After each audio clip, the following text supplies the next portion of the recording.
Greetings and welcome to EHA Unplugged, the official podcast channel of the European Hematology Association, EHA.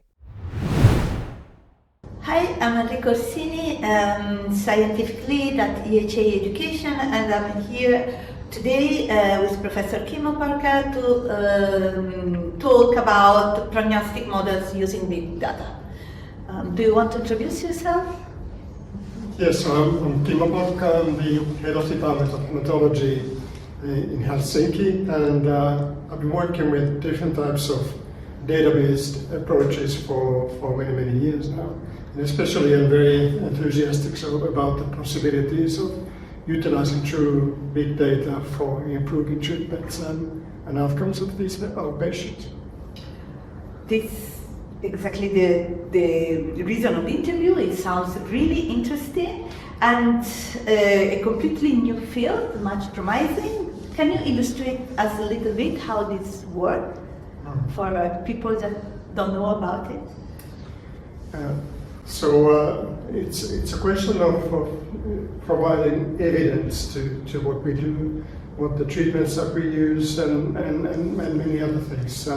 The traditional way of finding whether a new drug will work or not is by doing a clinical drug trial. That you have a drug and then you compare it with a placebo usually, and then you see that. But today, now the patient numbers are going they're going smaller and smaller all the time because we are able to describe the leukemia so much better that we have smaller and smaller groups of patients. Right. So then you end up in a situation where you have only one patient, maybe in one center per year, and you can't really do randomized control trials in that setting. So that would be one use case of generating very big real-life networks that you collect from the hospital data set, or then so the two possibilities of collecting the data. Either you use the hospital data sets that you already collect when you treat these patients, or then the other possibility, which is providing very high quality data, is also that you collect all the information from the patient care to a centralized database.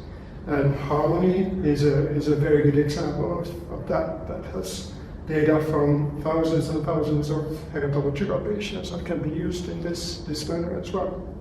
Okay, so the first point of all this is to collect new data. Yes. Data from the patients, and you need, of course, consortia and you're centralizing possibly to get the most data that you can. And after? Yeah, so you actually never have enough data, especially when you work with data. You always have too little data. You always want to have more. Yes. Then once you've collected all the data sets, so either it doesn't really matter if they are, collected in one place, or then if you use them in the places like in the hospitals, you just link them. So we got this type of data federation or data distribution, where you don't have to send it to a central base, but you can still use that in an analytical sense. So then there are many options of utilizing this data, so you can use it for knowing more and more about the rare subgroups of patients, or how are they doing, and what kind of treatments might be useful. But also what I'm really interested in also that once we have a drug approved based on a clinical trial, it's quite often that when you then bring it into clinical practice, the experience in the clinic is a bit different than we get from the clinical trials. It's called these types of post-licensing evidence generation, that you generate evidence from the real life. This so-called phase 4. Yeah, so it is, but in this way you do it much more systematically. Yeah. And you can even automate this process, that the authorities would get like automated reports on the outcomes of these patients that are treated with the new drug, say every half a year. So we don't have that type of system yet. There are many initiatives that are being set, but I think that would be one of the great use cases for big data. In this, for example, a consortium like Harmony, how it works practically? Well, the question is it's actually quite simple. So there's a in a sense, in the basic idea, it's quite simple, that you have one secure, place where you can send all your data, and then you have very good people there, managing the data sets and also changing it to a format that is really compatible with all, because everybody has a bit different data set. So they need to harmonize the data, and that's sort of part of the name too, Harmony Project. You need to harmonize the data that they speak the same language. And then you can start using it to different other research projects. I think the great things about Harmony are that it's quite extensive, that it has a lot of data, it has from many different diseases, but especially that they have thought about the data security, like the anonymization of records, this type of de facto anonymization, which you can then still update the data sets. It's actually extremely clever, and it's a very robust environment and very secure, and I think there will be a lot of new use cases also for Harmony. I guess one of the needs you have is to have a big net of hospitals, of centers that are participating. Yeah. How are centers enrolled in this kind of? Yeah, so it's a very good question. So currently in Harmony, so most of the data comes from the clinical trials, so mostly academic clinical trials. And obviously it will be, and that's part of the future plan from the Harmony Foundation, is that they will be complemented with the sort of the real data from the hospitals. But that requires two things again, that we need to also harmonize the data in the hospital, and also that you need to have understanding in the hospital administration that it's very good that you send data to Harmony. And sometimes that is not so easy. And we have the GDPR, privacy legislation, which is very good, I think. But then you have different levels of interpretations locally. So some countries and centers interpret it very strictly, and then usually that happens that you can't really send anything out of the hospital. Yeah.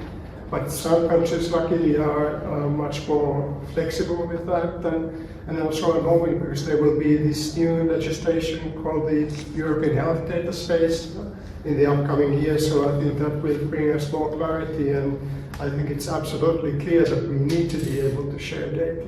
I think it's absolutely important.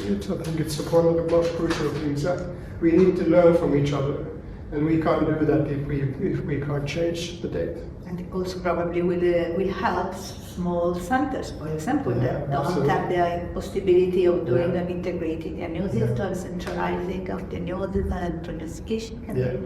Absolutely, it's a very good point. So, for example, that they have a quite rare patient, and then they see the genome responses, and they want to check whether this would be, something that the bigger centers are seeing as well. So then you can quickly just go and have a look at whether this part. It's a good use case.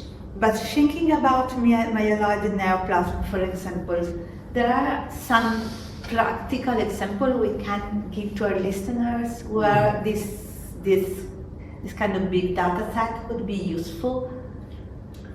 Well, for example, for AML, so the researchers have recently found now completely new subgroups of patients that have a different biology and should maybe be treated with other types of treatments, and they've been studying, for example, these types of gene interactions, because many patients have many mutations, and it again comes down to when you divide the patients into the different mutations, you get very, very small numbers of patients. And that's why you need a very large number of data to have a true understanding of the rare subtypes, which indeed would need different types of treatment. And I think those have been very, very useful information and data coming from Harmony for AML, which in the end, in a few years, will absolutely impact also the treatment of this disease.